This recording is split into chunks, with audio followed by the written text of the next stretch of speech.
Hi, today we're talking about course registration tracker. So this is a tracker which helps you track all the course registrations that are being taken up by the student. So I have created a simple Notion template where you can enter the details for the student, their related information like the date of birth, the student email, the mobile number, the gender, and then you can add the courses in which the students are enrolled into. And if they are working for a specific company, you can enter the details over here. Although this might not be necessary for your comment, but you can add this. Any additional comments received from the students, their address, and that's it. You can just ignore that last column. So once you enter all these details, you will be able to see an interface like this, where you have the registration summary at the top, where you can see the total number of courses that the students have been enrolled into. So currently, I have added three courses over here. If you add more courses, it will automatically get increased. The total number of students who have enrolled into these courses. So we have three student records over here who have enrolled into individual courses. Total number of seats. So this comes from individual courses details, like how many seats are there for each of the courses, and the enrollment percentage. So it's like three students divided by 100 seats. So the percentage is 3%. And if you jump to the course details, here you can see each of the individual courses, their available seats. So if you remember, we had total 100 seats. This is coming from this particular value, that is 50 plus 20 plus 30, which is coming to 100 seats. And then how many students have registered for each of these courses. So as you can see, I have mapped individual students to individual courses. That's why it's showing one student. And then we also have an enrollment percentage. So this is nothing but 1 divided by 30, 1 divided by 20, and so on and so forth for every course. Okay. So this gives you a quick overview of like how many courses you have, how many students have enrolled, and the seats for each of the courses and the percentage as well. Okay. So let's add a new record and see how it will exactly function. So I'm going to quickly add a new student. So let's say this is I'm just adding some random student detail. Okay. And we can ignore these things as you can enter this information yourself. And I'm going to add one course over here. So once I click on this, you can see it shows three courses coming from this database over here. Okay. So I can just simply map to current existing course which has been added, or I can create a new course over here. So let's say I'm creating a course by the name of artificial intelligence. Maybe let me type in AI. Okay. So this is a new course which I just added right now, and you can see total courses count has increased to four. So which are these four particular courses. Okay. And even the total students are coming to four count. So these are the four students which have been added. So if I happen to remove this mapping from here, you can see that it will also get updated at the top. So it shows four students, and it shows four courses because we have that course added up over here and it is showing over here. Okay. But we have not mapped the particular student to the particular course. So let me put it back again. And once I enter this information, you can see the courses are showing as four count, the students are showing as four count, the seats are showing as 100. So if you go to the course details, you can see another course that got added, but you can see one information is missing, that is this seat count. Okay, available seat count. So simply click on this pencil icon for that particular course where you do not have the available seats, and you can add the available seats whatever you might have. So I'm just going to click over here, and let's put 100 seats. Okay. So right now we have 100 plus 30, 130 plus 50, 180, and 20, 200 number of seats. Okay, so you can see it is showing 200 seats over here, and four students have enrolled. So the percentage is coming as 2%. Okay, and so these are the information that is being shown over here. So if I happen to change this, let's say I'm going to change this record to maybe data science.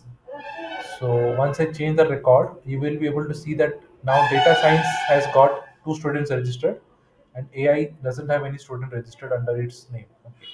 And everything else remains intact. So this is dynamic. That is, as you change all this stuff over here, it gets updated on the top as well. Okay, and it quickly shows you the information that you might need. Now, these are some of the KPIs that I've added as per my thought process. If you look to add more KPIs, that can be done, but it will need some customization on that part. And I've added some databases at the bottom which need not be deleted, as this will hold all the necessary information whatever we're doing at the top. So if you have any questions regarding this, please feel free to reach out to me at motionformyuse@gmail.com, and I'll be more than happy to assist you on this further. Thank you. Have a great day. Bye bye. If you are looking to create PDF documents for your business, I have got a solution for you. Head over to pdfoutput.com, where you can create PDF documents just for your business. So once you log in over here, you will be able to see an interface like this where you can select a particular template from this drop down. In here, I have selected the invoice template. and I've also selected the currency as US dollars. Once you click on this, you have several currency options available over here. You select a preferred currency, and then you can simply fill in all the details related to the invoice. So let me quickly fill in the details, and as we fill in the details, we will be able to populate this particular PDF with this corresponding details. So I'm just going to quickly add in some information over here.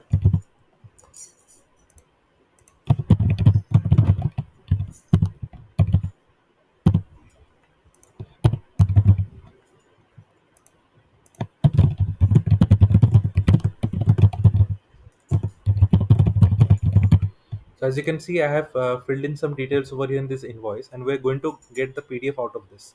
So simply click on download PDF, and it will automatically generate a PDF document right of the information that you have filled in.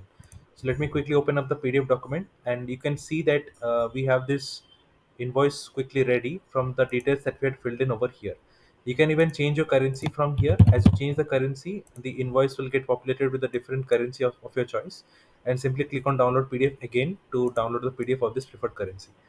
Now this is a single PDF mode where you have to fill in the details one by one. If you want to export PDF documents in bulk mode, so simply click on this bulk export mode, and you can fill in this database that you have over here. Once the database is filled in, you will be able to generate the PDF document out of that. Okay. So I'm going to quickly fill in this database and show you how you can generate bulk PDF document out of this.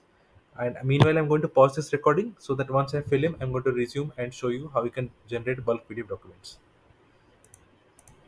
Hi. So as you can see, I have filled in the details in this database for the invoices, and you can simply proceed to fill in the details. Okay, I've just missed out a few details. Let me quickly fill in this. So I'm just going to enter all this information. So you can see we have the invoice number, the invoice date, and exactly the same fields that we had filled in a single PDF mode. You can also expand these columns. If you're not able to see any of these columns, it will be properly visible for your requirement. And I've gone ahead and filled in every detail that was required, and now it's time to generate the PDF in a bulk mode. Okay, so as you enter the information in these particular rows in the database, simply click on download all PDF, and it will start generating PDF one by one as per the information that you had filled in. Okay, so we have generated three PDF document. Let me quickly open up one of those documents to show you how it has come out. So it comes precisely in the same format as we had generated in a single PDF mode. And again, we had selected the euro currency. If you change this currency to any other currency, it will automatically come out in that format. Okay. As of now, this supports the live database feature. So I will be soon adding a Notion database feature where you will able to add details to a Notion database, and you can export documents from here in this PDF output. So for now, this is what I have the demonstration for you. You can also export PDF document for a particular row by clicking on this download PDF for any individual row that you want to generate, or you can go with the download all PDF option that was available. So this was a quick demonstration of how you can generate PDF document. I will be soon adding more templates in the future. If you have any request for a particular template, click on this link and send me a request for what template you'd like to have. We also have a feedback window where you can send me any feedback of your need or whatever you might want to me to add over here. But for now, this is the demonstration that I have for your comment. Thank you. Have a great day.